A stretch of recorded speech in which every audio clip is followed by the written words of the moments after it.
ନମସ୍କାର ଦର୍ଶକ ବନ୍ଧୁ, ଆପଣମାନଙ୍କୁ ସ୍ୱାଗତ ଜଣାଉଛି ବିକୁ ପବ୍ଲିକେସନ୍ ୟୁଟ୍ୟୁବ୍ ଚ୍ୟାନେଲକୁ। ଆଜି ଆମେ ଏ ଭିଡ଼ିଓ ଜାଣିବା ପିଏମ୍ କିଷାନ ଯୋଜନାର 22 ନମ୍ବର ଇନଷ୍ଟଲମେଣ୍ଟକୁ ନେଇ କ'ଣ ଅପଡେଟ୍ ଆସିଛି ଏବଂ କେମିତି ପାଇବେ ସେ ବିଷୟ ଜାଣିବା।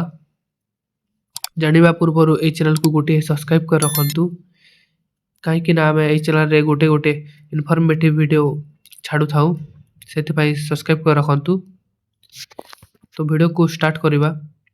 ପିଏମ୍ କିଷାନ ଯୋଜନାର 21 ନମ୍ବର ଇନଷ୍ଟଲମେଣ୍ଟଟା ନଭେମ୍ବର ମାସ 2025ରେ ଆପଣମାନେ ପାଇଥିଲେ ଏବଂ 22 ନମ୍ବର ଇନଷ୍ଟଲମେଣ୍ଟଟା ଏଇ 2026ରେ ମିଳିବା ବୋଲି କହିଛନ୍ତି, କିନ୍ତୁ କେଉଁ ମାସରେ ମିଳିବ ସେଇଟା କନଫର୍ମ ହେଇନାହିଁ ଏବଂ କିଛି ଅପଡେଟ୍ ବା କିଛି ନୂଆ ଏଇଟା ଇନଫର୍ମେସନ୍ କିଛି ଆସିନାହିଁ ଅଫିସିଆଲ ବୋଲେ ଗଭର୍ଣ୍ଣମେଣ୍ଟ ତରଫରୁ।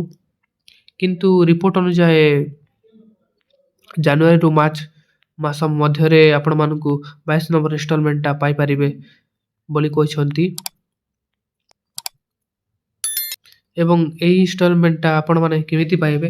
ଆପଣଙ୍କର ବ୍ୟାଙ୍କର ମାଧ୍ୟମରେ ପାଇବେ, କିନ୍ତୁ ଆପଣଙ୍କ ବ୍ୟାଙ୍କର ଇକେୱାଇସି ହେବା ଦରକାର ଏବଂ ଆଧାର ଏବଂ ବ୍ୟାଙ୍କର ଲିଙ୍କ ହେବା ଦରକାର ଏବଂ ଆପଣଙ୍କର ଲ୍ୟାଣ୍ଡ ରେକର୍ଡଟା ଭେରିଫିକେସନ୍ ହେବା ଦରକାର ଏବଂ ଏହି ପିଏମ୍ କିଷାନ ଯୋଜନାଟା ଗଭର୍ଣ୍ଣମେଣ୍ଟ ଇଣ୍ଡିଆ ଗଭର୍ଣ୍ଣମେଣ୍ଟ ଆପଣମାନଙ୍କୁ ପ୍ରୋଭାଇଡ଼ କରୁଛି ଏବଂ ପ୍ରଧାନମନ୍ତ୍ରୀ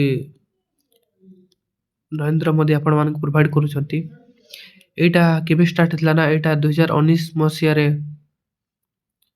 ପିଏମ୍ କିଷାନ ଯୋଜନାଟା ଷ୍ଟାର୍ଟ ହେଇଥିଲା ଏବଂ ଏଇଟା ଏବେ ପର୍ଯ୍ୟନ୍ତ ଚାଲୁଛି। ଆପଣମାନଙ୍କୁ ବର୍ଷକୁ 6,000 ଟଙ୍କା ଚାଷୀ ଭାଇନାମାନଙ୍କୁ ପ୍ରୋଭାଇଡ଼ କରୁଛି 3ଟା ଇନଷ୍ଟଲମେଣ୍ଟ ଦ୍ୱାରା ଏବଂ ଏବେ ପର୍ଯ୍ୟନ୍ତ କିଛି ଅପଡେଟ୍ ବା କିଛି ଇନଫର୍ମେସନ୍ ତ ଆସିନାହିଁ ଯେ ଆପଣମାନଙ୍କୁ 22 ନମ୍ବର ଇନଷ୍ଟଲମେଣ୍ଟଟା କେବେ ପାଇବେ, କିନ୍ତୁ ରିପୋର୍ଟ ଅନୁଯାୟୀ ଜାନୁଆରୀରୁ ମାର୍ଚ୍ଚ ମାସ ମଧ୍ୟରେ ପାଇପାରିବେ ବୋଲି କହିଛନ୍ତି। ତ ଆପଣମାନଙ୍କୁ କେମିତି ଲାଗିଲା ଏ ଭିଡ଼ିଓଟା? ଗୋଟିଏ ଲାଇକ୍ ଏବଂ ସବସ୍କ୍ରାଇବ୍ କରି ରଖନ୍ତୁ।